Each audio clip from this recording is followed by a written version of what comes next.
So magandang araw mga farmers. So update po tayo sa ating siling labuyo.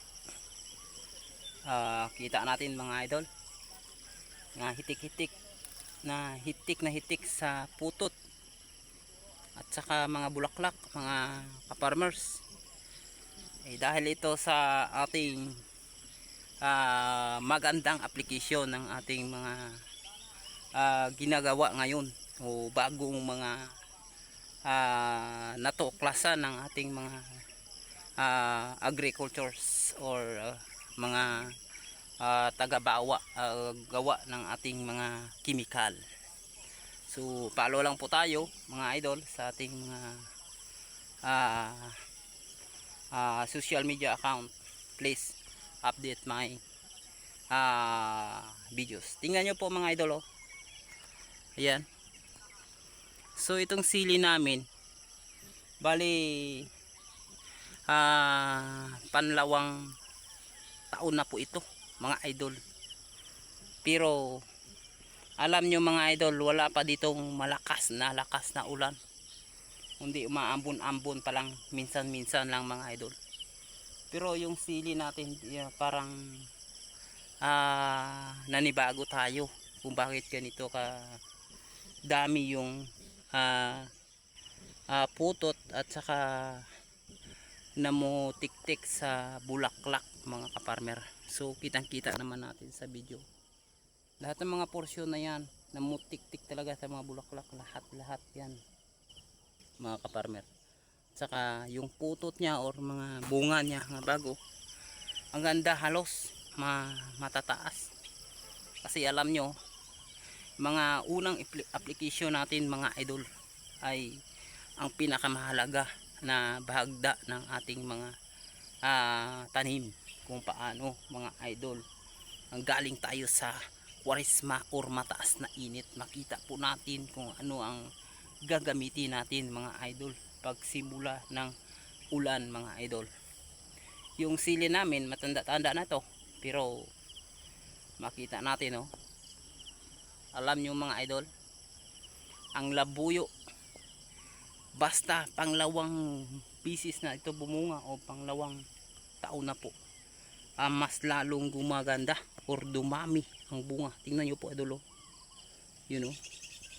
Sus, ay nako, nakasabi ka talaga, ay nako, ang sobrang dami ng blessing halos ibubuhos ng ating Panginoon kapag tayo magsipag mga idol ng farmer. So kami nga noon, noong kahapon umaga, pagdating namin dito sa aming farm ay talagang nawawala yung dalawang drum namin. So malaki yung halaga mga idol, kasi halos araw-araw namin yung ginagamit, pero nawala or ninakaw talaga yung water mga idol.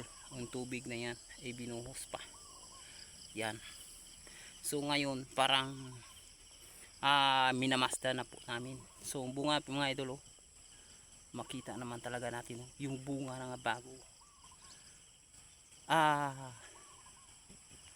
namutiktik mga idol. So almost one weeks pa lang to, nga 2 linggo pa lang po simula siya naka-recover. Pero ngayon kitang kita namin nga ang ganda ng bunga. O dahil ito sa sikreto natin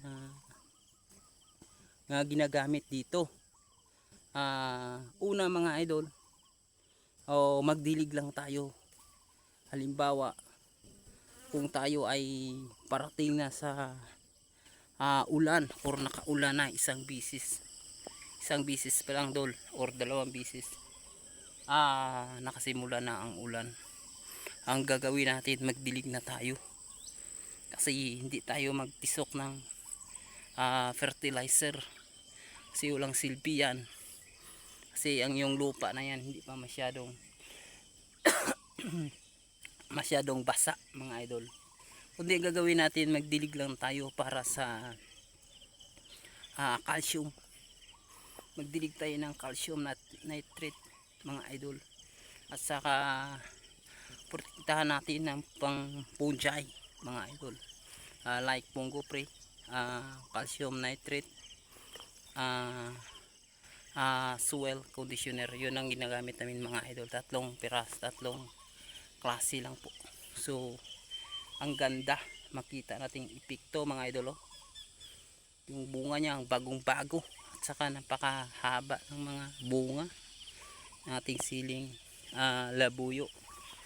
Yun dolo, namutik-tik mga idol yung bunga. So ito ay hindi pa natin suka ng fertilizer, pero pagdating ng ulan ay maglalagay na rin tayo ng fertilizer kung maganda na ang panahon. So ngayon parang uulan, parang hindi. Ang ano ng ulan dito sa amin, ang damot, napakadamot magbigay ng ulan dito. So ito yung ginagawa namin mga idol. Sana po makapag-aral sa inyo, magbigay ng aral. Perti ng mga bulaklak ang nangyari dito mga idol. Lahat na porsyon, ang ganda-ganda ng tubo mga idol, oh. Akala mo na ulan na ng maganda-gandang ulan, din naman. Ayun, ganda talaga mga idol pag ganyan mga application natin. Yun, oh, aser na aser talaga. Yun, ito naman talaga natin. So ngayon mag-spray tayo. Spray tayo ng Agrimic para sa blight ng ating mga siling dahon ng sili. Agrimic, Antracol, foliar fertilizer. Lagi tayo nag-foliar mga idol para sa mga bunga na yan, saka bulaklak, para lahat yun ay magawa o mangyari talaga. Yun, tataba dulo, you know. Ayan, diba ang tataba. So malapit na tayo sa ating kubo, saan dito ang tubig natin. Dito tayo nagtitimpla ng mga chemical or naghahalo ng chemical mga kaidol. Yan ang tubig natin. Yan, nagpaakyat pa tayo, di ba? Paakyat pa tayo. Yan.